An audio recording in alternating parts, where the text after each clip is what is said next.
అంటే మీరు సుదీర్ఘకాలం పార్టీలో ఉన్నారు, సిపిఎంలో. నాకు తెలిసి కార్మిక విభాగంలో మీరు సుదీర్ఘకాలం పనిచేసినట్టున్నారు. చాలా ఉద్యమాలు చేశారు, అరెస్టులు అయ్యారు. చాలా అదేవిధంగా మీరు విమర్శలు కూడా చాలా అంటే ఇన్సిసివ్గా చేస్తారనేటువంటిది ఒకటి ఉన్నదండి. అంటే చాలా సూటిగా స్పష్టంగా ఎక్కడ ఇది లేకుండా చేస్తారనేటువంటిది.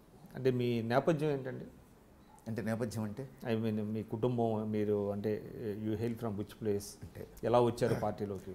అంటే వరంగల్ జిల్లా, పాత వరంగల్ జిల్లా, ఇప్పుడు మహబూబాబాద్ జిల్లా అయింది. మహబూబాబాద్ నేటివ్, వ్యవసాయ కుటుంబం, మధ్యతరగతి కుటుంబం. 4-5 ఎకరాలు ఒక పంట పండే భూమి ఉండేది. దాంట్లో మా నాన్న కష్టపడి నడుపుకొచ్చేవాడు. కుటుంబం కాంగ్రెస్ కుటుంబం, ఓల్డ్ కాంగ్రెస్. ఓకే, ఒకప్పుడు అంతా కాంగ్రెస్, పాత కాంగ్రెస్ కుటుంబం.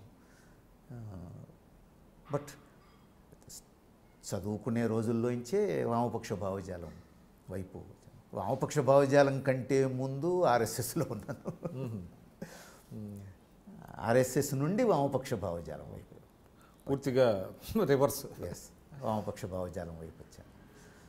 ఆ తర్వాత నెక్స్ట్ ఇంటర్మీడియట్ వరకు మహబూబాద్లో వచ్చేసి అగ్రికల్చర్ బీఎస్సీ కోసం హైదరాబాద్ వచ్చాను. అగ్రికల్చర్ యూనివర్సిటీలో అగ్రికల్చర్ బీఎస్సీ పూర్తి చేసి ఆ పీరియడ్ అంతా విద్యార్థి ఉద్యమంలో ఉన్నాను.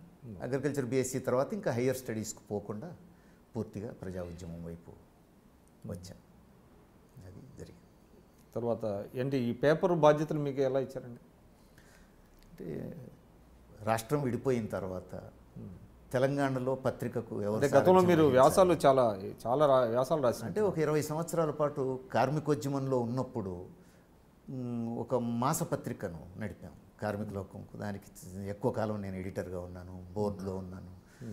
అయితే దినపత్రిక నడపడానికి మాసపత్రిక నడపడానికి అసలు పోలిక లేదనేది ఇందులోకి వచ్చిన తర్వాత అర్థమైంది. అసలు ఈ రెండు పరస్పర సంబంధమే లేని, అదో పెద్ద అనుభవమే కాదు. కాకపోతే ఏమీ లేని వాళ్ళకంటే ఎంతో కొంత ఆముదపు చెట్టే మహావృక్షం అంటారే, అట్లా ఎంతో కొంత ఒక పత్రికతో లింక్ ఉన్నాడు అని చెప్పేసి ఈ బాధ్యత తీసుకోమన్నారు. ఇందులో తీసుకొని సబ్ ఎడిటర్ల నుంచి నేర్చుకోవడం అంతే. సబ్ ఎడిటర్ల నుంచి, రిపోర్టర్స్ నుంచి నేర్చుకుంటూ ఎడిటర్గా ఆ స్థానానికి న్యాయం చేకూర్చేందుకు ఒక ప్రయత్నం చేయడమే తప్ప వేరే ఏం లేదు. ఓకే, అంటే రీజనబుల్లీ సర్క్యులేషన్ బాగుందా మీరు వచ్చిన తర్వాత? ఇక్కడ సర్క్యులేషను పెరిగింది. గమ్మత్ ఏంటంటే రాష్ట్ర విభజన తర్వాత అక్కడ ప్రజాశక్తి సర్క్యులేషన్ పెరిగింది, ఇక్కడ నవతెలంగాణ సర్క్యులేషన్. అంటే కొంత యాంటీ గవర్నమెంట్ పాలసీ ఉండడం వలన బహుశా అక్కడ ప్రజాశక్తి రోలు ప్రజలందరికీ ముందు నుంచి సహజంగా నచ్చుద్ది కాబట్టి పెరిగి ఉండొచ్చు. ఇక్కడికి వచ్చేటప్పటికే తెలంగాణ వచ్చిన తర్వాత ప్రజల గురించి మాట్లాడిన ఏకైక పత్రిక అని చెప్పగలను నేను. అది కారణం కావచ్చు, కానీ మేమే ఊహించలేదు. డెఫినెట్గా అక్కడ ఇక్కడ 2 చోట్ల సక్సెస్ అయింది. సో మీ పిల్లలు వాళ్ళు ఒక్కడే కొడుకు. ఒక కొడుకు పుట్టగానే ఆపరేషన్ చేయించుకున్నాం, ఇంకో రెండో వాళ్ళు అవసరం లేదు. ఎందుకంటే మన ఆర్థిక పరిస్థితి తెలుసు. ఎక్కువ మందిని పుట్టించి వాళ్ళని చదివించలేక వాళ్ళని ఇబ్బంది పెట్టి ఇదంతా అనవసరం కదా.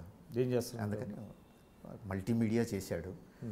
ఇప్పుడేమో మల్టీమీడియా వైపు ఆలోచన కాకుండా ఏదన్నా వ్యాపారం చేద్దామనే ఆలోచనతో ఉన్నాడు. వ్యాపారం చేయడానికి పెట్టుబడి కావాలి కదరా, మరి పెట్టుబడి లేని వాళ్ళం ఏం చేస్తాము అని అంటే, నాకు బుర్ర ఉంది, పెట్టుబడి పెట్టేవాళ్ళు నా ఫ్రెండ్స్ ఎవరన్నా దొరక్కపోతారా అని 3 ఏళ్ల నుంచి తిప్పలు పడుతున్నాడు. వాడి ప్రయత్నం వాడు చేస్తున్నాడు కాబట్టి మాకు భారంగా అనంతవరకు ఇబ్బంది ఏం లేదు.